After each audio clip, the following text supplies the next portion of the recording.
کن فورمز کے اوپر بات ہو اس حوالے سے؟ پاکستان میں بلاول بھٹو صاحب کی سربراہی میں ایک وفد گیا ہے جو کہ دنیا کے مختلف کیپٹلز میں جا کے پاکستان کا موقف پیش کرے گا. اس کے ایک رکن ہیں خرم دستگیر صاحب. ان سے چند دن پہلے ہم نے بات کی جس میں ان کی ایک یہ تجویز بھی تھی کہ پاکستان کو بھارت کے حوالے سے ٹیرر فائنانسنگ اور پاکستان کی سرزمین کے اندر دہشت گردی میں انوالو ہونے کے حوالے سے financial action task force FATF کے سامنے پاکستان کو یہ معاملہ اٹھانا چاہیے. آپ سمجھتے ہیں کہ اس قسم کے فورمز کو بھی پاکستان کو استعمال کرنا چاہیے؟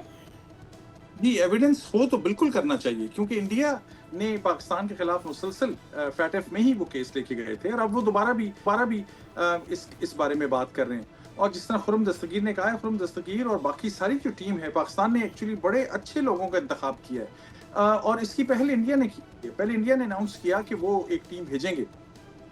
میری ذاتی رائے یہ ہے کہ اچھا ہوتا اگر یہ دو ملک جو اپنے 5-6 بہترین جو ایسے لوگوں کو بھیج رہے ہیں جن کی انٹرنیشنل سٹینڈنگ ہے، جو اچھے سپیکرز ہیں، جو بڑے ریشنل لوگ ہیں پاکستان کے، جن کا نام آپ نے لیا، دستگیر بھی بہت ہی پڑھے لکھے آدمی ہیں. چیلنج یہ ہے کہ کاش یہ جو 6 لوگ مختلف ڈائریکشنز میں دونوں ممالک سے جائیں گے، کاش یہ آمنے سامنے ایک دوسرے کے بیٹھ جاتے اور ان کی ساری ریشنلٹی، ان کا سب علم، ان کی گفتگو ایک دوسرے سے بحث کرنے میں گزرتی، تاکہ ان ملکوں کے درمیان کوئی حل نکلتا.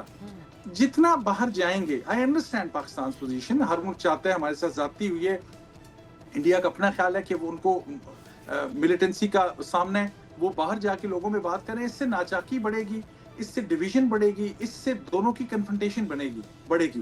تو میری ریکویسٹ یہ ہوگی یا سجیشن یہ ہوگی، as may unconventional it may sound, کہ پہلے ان کو آفر کریں پبلکلی، کوئی تو کہے، یا انڈیا سے کہہ دے، وہاں نہیں اگر ان کی ہمت ہو رہی تو پاکستان کو کہہ دے، جناب یہ 6 بندے جو آپ نے بھیجے ہیں یہ ہمارے بھی 6 لوگ ہیں، لیٹ them sit together. اپنے ملکوں میں نہیں بیٹھ سکتے تو قطر میں بیٹھ جائیں، عمان میں بیٹھ جائیں، سعودی عرب میں بیٹھ جائیں. میں اس نگاہ سے اس بات کو دیکھتا ہوں. سبسکرائب کریں اور بیل دبائیں تاکہ کوئی خبر رہ نہ جائے.